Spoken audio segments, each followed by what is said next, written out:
So what's going on, guys? My name is Violent. Welcome to IWZombies. We did it. We beat the super Easter egg. That's right. All the work that I've been putting in over this last few weeks while I've been working these 12-hour shifts has paid off. But a lot of thanks comes to the crew members that I'm going to be mentioning later on today. The camo, as you can see that I'm starting out with, is the director's cut camo, and it is very, very juicy. Let me know what you guys think of this camo down in the comments section below. But if you're new around here, be sure to subscribe and let me know as well in the comments if you're new. So let's talk about some patch notes. There was a game update that went down, and the first thing covers Pack and Heat. There's a fix for Pack and Heat Fate and Fortune card being unusable after leaving the Pack-a-Punch room. Now, I'm glad this was fixed. It's always a shame when a very new DLC Fate and Fortune card doesn't work properly, but it's been addressed. The other note is that there was back-end fixes in prep for upcoming featured modes. Now, Brian Bright has teased that a new IWZombies mode coming in a few weeks, in time for Xbox's DLC 4. In addition to the Director's Cut rewards, there are some player cards that you'll be able to look at. As you complete the Director's Cut mode, you'll unlock one player card per map. But the Super Easter eggs, where you get the juicy, juicy player cards under Secret, and what's amazing about that is only the best of the best will be able to clutch this. So find a team, apply your Director's Cut camo, and let's check it out. It's got a dark blue aura that pulsates with purple and red. You're going to notice these super Easter egg icons floating throughout it. This is a very noticeable camo for those who've beaten the super Easter egg, and this is what Lee Ross was talking about. You'd be noticed right away when you spawn into a game. Not only will you have this, but you'll have 25k to spend on anything you want within the map, while the other guys won't. But this camo is lit. Let me know what you guys think about this compared to Dark Matter. Now, you guys know I'm a huge fan of the VPR, and I had to grab that inside the theater. Check out the director's camo on this sucker, and it looks damn good. I'm so surprised at how well Infinity Ward did on this camo. It's definitely in my top tier camo of all the camos I've ever seen in all zombie games, and Dark Matter does come next. However, Director's Cut blows me away. I'm going to be using this a lot coming into the future, but doing a little flashback here before the super Easter egg, my man Dino93, credit in the description box below, helped me beat Shaolin Shuffle. Namaste. So there we have it, our fifth and final talisman. That is the fifth one that we needed to collect in order to obtain the maximum rewards for the super Easter egg. Now, shout out to Dino. Thank you very much for helping me out.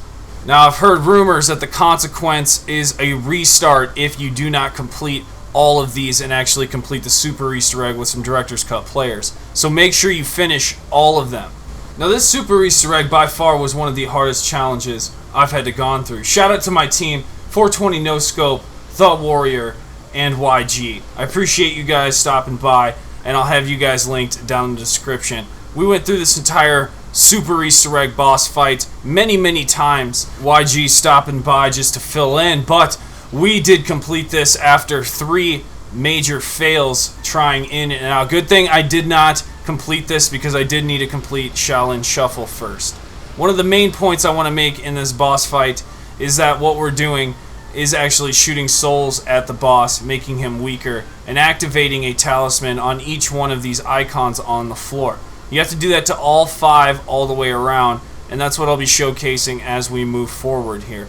Now, there's a lot of attacks that we got to look out for, so I might make a video later on describing the boss fight attacks, and if you're curious as to know the attacks and the progression of the boss fight, I can go through that in a separate video. But for the most part, we're showcasing the success factor of what we got to do throughout it, and just a brief summary of the super Easter egg boss fight for those people out there who have not experienced it or are struggling. So you're probably curious why I have the rainbowed, unpack-a-punched VPR in the boss fight. We actually completed with this, but there is a glitch going on right now that if you go down with this as your secondary weapon, somehow your secondary weapon will lose its camo, but it will retain the actual power. So this is the Charya VPR that you are looking at, or we're looking at, but it will come back to it back and forth throughout this gameplay. And it's just a glitch going on right now, and I'm so grateful that I got my favorite weapon with the rainbowed camo, and also the red party cup accessory. Let me note that. I've been telling you guys video to video the reason we got that party cup accessory is because it's exclusive. Only some of us have it, and those of us who do, we're keeping the party going on. So here's my greatest clutch in the boss fight with Mephistopheles.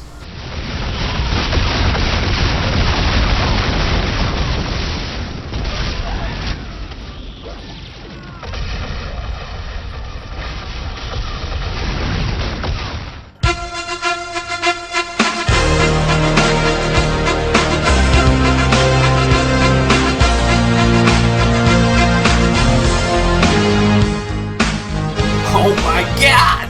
I don't even think my teammates know how close that was, but man, was that clutch hyped city going down. Let me have some hype in the chat. Now, here's what's going down. We are about to finish this super Easter egg boss fight, and I just want you guys to be prepared.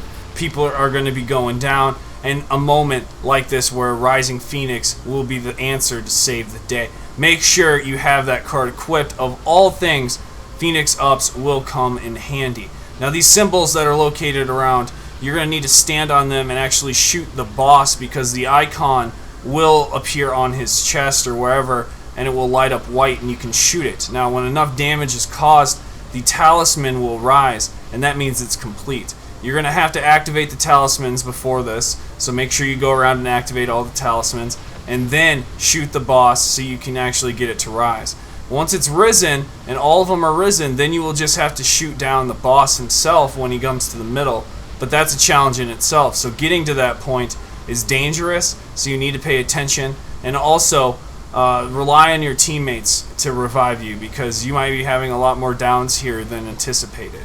I know the last 2 times I did this Super Easter Egg boss fight, we went down getting the last talisman to rise, and we weren't able to shoot him down.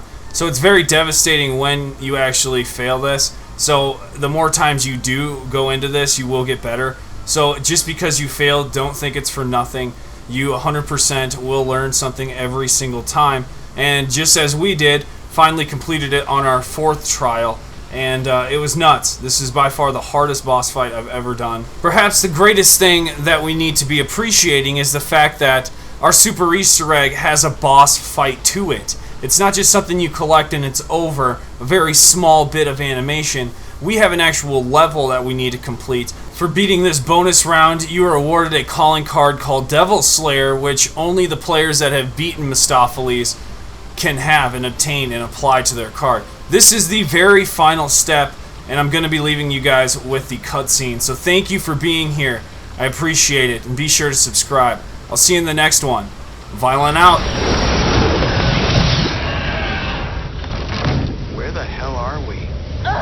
Why can't we leave this place?